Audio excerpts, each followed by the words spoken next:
के झगड़े हों, चाहे सास बहू के झगड़े हों, चाहे परिवार के झगड़े हों, चाहे जिसके हों, और गलत फहमी में जब व्यक्ति आता है तो वो उसका ऐसा दृढ़ निश्चय कर लेता है कि बिल्कुल ऐसे ही हुआ होगा। अनुमान जो लगाता है वो इतना पक्का लगाता है कि बिल्कुल ऐसे हुआ होगा। ये बहू ऐसे निकल गई तो इसने ये सोचा होगा, तो वो सास अनुमान लगा लेगी तो वो ऐसा दृढ़ पक्का कि बिल्कुल ऐसे ही होगा। और सासू जी की किसी बात का ऐसे ही बहू लगा लेते हैं। तो अनुमानों के ऊपर ही आधारित रहता है ये जो सब विवाद की जड़ है। यदि वो सब समाप्त हो जाए तो कोई विवाद ही ना रह जाए। अच्छा, कोई व्यक्ति इतना बुरा नहीं होता जितना कभी कभी हम उसको सोच लेते हैं, और कोई व्यक्ति इतना अच्छा भी नहीं होता जब हम जितना किसी को सोच लेते हैं। जब हमें किसी की अच्छाइयां दिखती हैं तो उसकी बुराई दिखना बंद हो जाता है, सिर्फ अच्छाई दिखती है।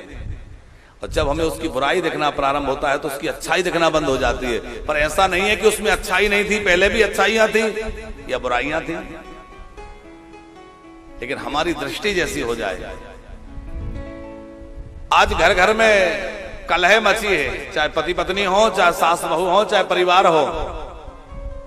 उसमें बहुत बड़ा कारण है, एक तो संवादहीनता।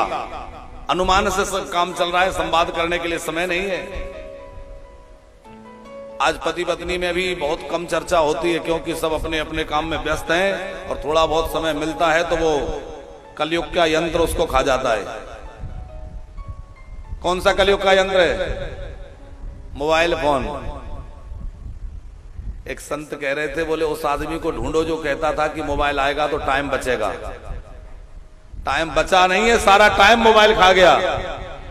क्या पूजा, क्या कथा, क्या भजन, क्या भोजन, जहां देखो मोबाइल, हर समय साथ में मोबाइल, बिना उसके काम ही नहीं चलता है? तो संवादहीनता हो गई। घर में व्यक्ति जाएगा भी हारा थका तो वो बस उसी में लग जाएगा, बात करने की फुर्सत नहीं है, जिससे तरह तरह के विवाद, क्योंकि फिर गलतफहमियां उत्पन्न होंगी और फिर विवाद उत्पन्न होंगे। जिस घर में कलह मची रहती है, झगड़ा होता रहता है, वहां लक्ष्मी विराजमान नहीं रहती। लक्ष्मी उस घर को छोड़ के चली जाती है।